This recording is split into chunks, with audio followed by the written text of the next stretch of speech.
ಇವತ್ತು ಮದುವೆ ನಮ್ಮ ಮನೆ ಮೆಂಬರ್ ಅಂತ ಪ್ರೀತಿ ಹೇಳ್ತಾರೆ, ಮನೆ ಮಗಳು ಅನ್ನೋ ತರ. ಅವ್ರು ಹೇಳಿದ್ರು ಅನು ಮದುವೆ ಮಾಡಿಸ್ತೀನಿ ಅಂತ ಹೇಳ್ಬಿಟ್ಟು. ಸೊ ಅವ್ರು ಮುಂಚೆನೆ ಇವ್ರನ್ನ ನೋಡಿದ್ರು, ಇವರಿಬ್ರು ಶಬರಿಮಲೆಗೆ ಒಟ್ಟಿಗೆ ಹೋಗಿದ್ರು ಅಲ್ಲ ರೋಷನ್. ಸೊ ಅವ್ರು ಅವಾಗ ಒಟ್ಟಿಗೆ ಹೋಗಿದ್ರು. ಅದಾದ ನಂತರ ಫಸ್ಟ್ ನಾನು ಅಣ್ಣನ್ಗೆ ಪರಿಚಯ ಮಾಡಿಕೊಟ್ಟಿದ್ದು. ಅಂದ್ರೆ ಇವತ್ತು ಸಾಕಷ್ಟು ಒಳ್ಳೆ ಹೃದಯವಂತರು ಬಂದಿದ್ದಾರೆ.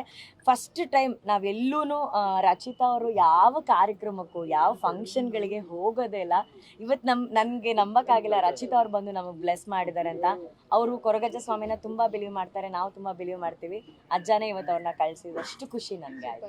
ಮತ್ತೆ ಪರದೆ ಮೇಲೆ ನೋಡ್ಬೇಕಲ್ಲ ಮ್ಯಾಮ್, ಇವಾಗ ಜನಕ್ಕಿರುತ್ತೆ ಮತ್ತೆ ಯಾವಾಗ ನಾಡಿದಿಂದ ನನ್ನ ಕೆಲಸ ಶುರು. ಮೇಡಮ್ ಮದುವೆ ಒಂದು ಜೀವನದ ಚಿಕ್ಕ ಭಾಗ ಅಷ್ಟೇ. Of course it's very important, but ಕೆಲಸನೂ ಇಂಪಾರ್ಟೆಂಟ್. ಅವರು ಕೆಲ್ಸಕ್ಕೆ ಹೋಗ್ಬೇಕು ನಾಡಿದಿಂದ.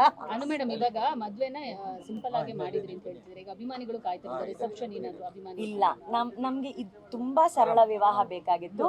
ಅಷ್ಟೂ ಸರಳ ನಮ್ಮ ಕೈಲಿ ಮಾಡಕ್ ಆಗಿಲ್ಲ. ಸರಳಕ್ಕಿಂತ ಒಂಚೂರು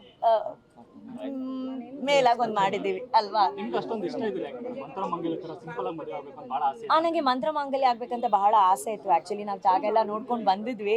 ಬಟ್ ಏನಂದ್ರೆ ಅವ್ರದ್ದು ಕೆಲವೊಂದು ರೂಲ್ಸ್ ಇದೆ, ಇಷ್ಟೇ ಜನರ ಒಳಗಡೆ ನಾವು ಮಾಡ್ಬೇಕಂತ. ಬಟ್ ನಮ್ಮ ಫ್ಯಾಮಿಲಿಯನ್ನು ಸೇರಿಸಿದಾಗ ಸ್ವಲ್ಪ ಜನ ಜಾಸ್ತಿ ಆದಾಗ ನಾವು ಆ ರೂಲ್ಸ್ನ ಬ್ರೇಕ್ ಮಾಡಕ್ ನಮ್ಗೆ ಇಷ್ಟ ಇರಲಿಲ್ಲ. ಬಟ್ ಇದು ಆಲ್ಮೋಸ್ಟ್ ಮಂತ್ರ ಮಾಂಗಲ್ಯ ತರಾನೇ. ಇದು ನಮ್ಮ ತುಳುನಾಡು ಸ್ಟೈಲಲ್ಲಿ ನಾವು ಮದುವೆ ಆಗಿದ್ದೀವಿ. ಐ ಥಿಂಕ್ ಬನ್ನಿಲ್ಲ ಊಟ ಮಾಡಿ.